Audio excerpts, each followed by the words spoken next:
नमस्कार दोस्तों। The strategic investor के हमारे इस चैनल पर आपका फिर से बहुत बहुत स्वागत है। तो दोस्तों आज बात करने वाले हैं स्टील कास्ट के बारे में। शायद ही आप में से किसी ने इस कंपनी का नाम सुना होगा। स्टील कास्ट को 11 फरवरी 1972 में फाउंड किया गया और बॉम्बे स्टॉक एक्सचेंज पे कंपनी 1988 में लिस्ट हुई। स्टील कास्ट एक लीडिंग मैन्युफैक्चरर है जो ओईएम प्रोडक्ट्स मैन्युफैक्चर करती है और इंडस्ट्री सेक्टर के लिए। स्टील कास्ट इंडिया की फर्स्ट स्टील कंपनी है जिसको ISO 9002 सर्टिफिकेशन मिला था। कैटरपिलर एक American construction mining and equipments manufacturing company है। उसके साथ स्टील कास्ट ने 2 डिकेड्स लॉन्ग सप्लाई एग्रीमेंट किया हुआ है। Steel cast six sigma philosophy को भी फॉलो करता है। सिक्स सिग्मा क्या होता है आपको यहाँ स्क्रीन पर दिख जाएगा, आप पोज करके उसे जरूर पढ़ सकते हैं। अगर स्टील कास्ट की प्रोडक्ट की बात करें तो स्टील कास्ट के पास काफी बड़ा पोर्टफोलियो है जो कि काफी डिफरेंट सेक्टर्स में सर्व करती है, जैसे कि अर्थ मूविंग इंडस्ट्री हो गई, माइनिंग और मिनरल प्रोसेसिंग यूनिट, रेलवे हो गया, स्टील प्लांट्स हो गया, सीमेंट हो गया, एनर्जी हो गया, एरोब्रिज हो गया, शिपिंग कंपनीज हो गई। तो ये सारे सेक्टर्स में कंपनी अपने प्रोडक्ट सर्व करती है। अराउंड द ग्लोब देखते हैं तो कंपनी बहुत सारे कंट्रीज में अपने जो प्रोडक्ट है वो कैटर करती है। यहाँ पे USA, Mexico, Brazil, Singapore, Thailand, China, तो ये सारे ही कंट्रीज के अंदर कंपनी अपने जो सर्विसेज है वो प्रोवाइड करती है। तो दोस्तों यहाँ पर हमने एक एग्जांपल के तौर पे रेलवे का व्हील रखा हुआ है जिसमें ओईएम प्रोडक्ट्स होते क्या है ये समझाने के लिए। तो आपको जो बोगी बोल्स्टर दिख रहा है और साइड फ्रेम दिख रही है, तो ये वन ऑफ द प्रोडक्ट्स है जो स्टील कास्ट रेलवे को प्रोवाइड करता है। ऐसे ही बहुत सारे प्रोडक्ट्स रेलवे को कैटर करता है स्टील कास्ट। साथ में ही जेसीबी के आपको आगे के जो टूथ दिखते हैं वो भी स्टील कास्ट ही सप्लाई करती है।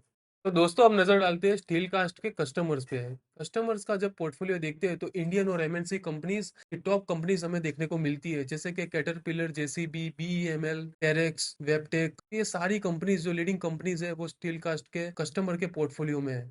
तो दोस्तों अब नजर डालते हैं कंपनी के बैलेंस शीट और कंपनी के वैल्यूएशन पे। कंपनी का मार्केट कैप जब देखते हैं तो 1263 करोड़ का कंपनी है जो स्मॉल कैप से बिलोंग करती है। कंपनी का जो करंट पीई है वो 16 का है। कंपनी का रिटर्न ऑन एम्प्लॉय देखते हैं 37% का, और रिटर्न ऑन कैपिटल एम्प्लॉयड देखते हैं तो 42% का, जो हमें शानदार देखने को मिलता है। अब कंपनी के चार्ट पर नजर डालते हैं तो यहाँ पर हमने लॉन्ग टर्म का चार्ट लगाया हुआ है। 2018 से जब देखते हैं तो कंपनी हमें कंटिन्यूअसली अप ट्रेंड में देखने को मिली है। ऑलमोस्ट आप मान के चलिए कि 7 टाइम हो गई है 2018 से लेके 2023 तक। तो चार्ट पैटर्न जब लॉन्ग टर्म का देखते हैं तो हमें वो भी शानदार देखने को मिलता है। अब दोस्तों सरप्राइजिंगली कंपनी के हमें सिर्फ प्रोज ही नजर आते हैं। कंपनी ने जो अपना लोन है वो कम कर दिया है। ऑलमोस्ट अब मान के चलिए कि लोन फ्री कंपनी हो गई है। साथ में ही 27% के CAGR से कंपनी ने लास्ट 5 ईयर में ग्रोथ दिया है। कंपनी अपने इन्वेस्टर को हेल्थी डिविडेंड भी पे करती है 23% का। अब प्रॉफिट और लॉस स्टेटमेंट पे चलते हैं जहाँ पे देखते हैं 2019 से लेके 2023 तक देखते हैं तो कंपनी का सेल्स है वो हमें तेजी से हमें इम्प्रूव होता हुआ नजर आता है। साथ में ही कंपनी का जो ऑपरेटिंग प्रॉफिट मार्जिन है 18-19% पे कंपनी बिजनेस कर रही थी, वो बढ़ के आज 27% का हो गया है, जो कि एक शानदार प्रॉफिट मार्जिन कहा जाता है। साथ में ही कंपनी का जो डिविडेंड पे आउट है वो भी हमें तेजी से इंप्रूव होता नजर आ रहा है। तो साथ में ही कंपनी अपने इन्वेस्टर को भी अच्छा खासा डिविडेंड पे करती है।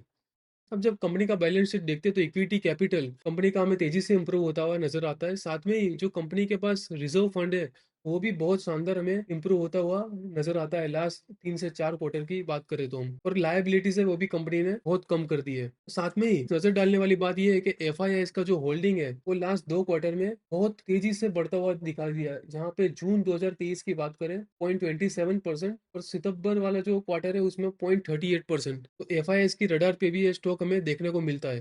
तो दोस्तों ये था कंपनी का बिजनेस मॉडल और कंपनी के वैल्यूएशन और कंपनी के फाइनेंशियल। जब हम ओवरऑल देखते हैं तो कंपनी का एक स्ट्रॉन्ग बिजनेस भी हमें देखने को मिलता है। कंपनी के जो कस्टमर्स का पोर्टफोलियो वो भी स्ट्रॉन्ग है। कंपनी का जो बिजनेस के प्रोडक्ट्स है वो भी हमें बहुत वाइडली सेक्टर्स में कंपनी देती हुई नजर आती है। और बैलेंस शीट भी कंपनी का काफी स्ट्रॉन्ग है। तो ओवरऑल जब कंपनी को हम एनालाइज करते तो देखते हैं तो बहुत स्ट्रॉन्ग कंपनी हमें देखने को मिलती है।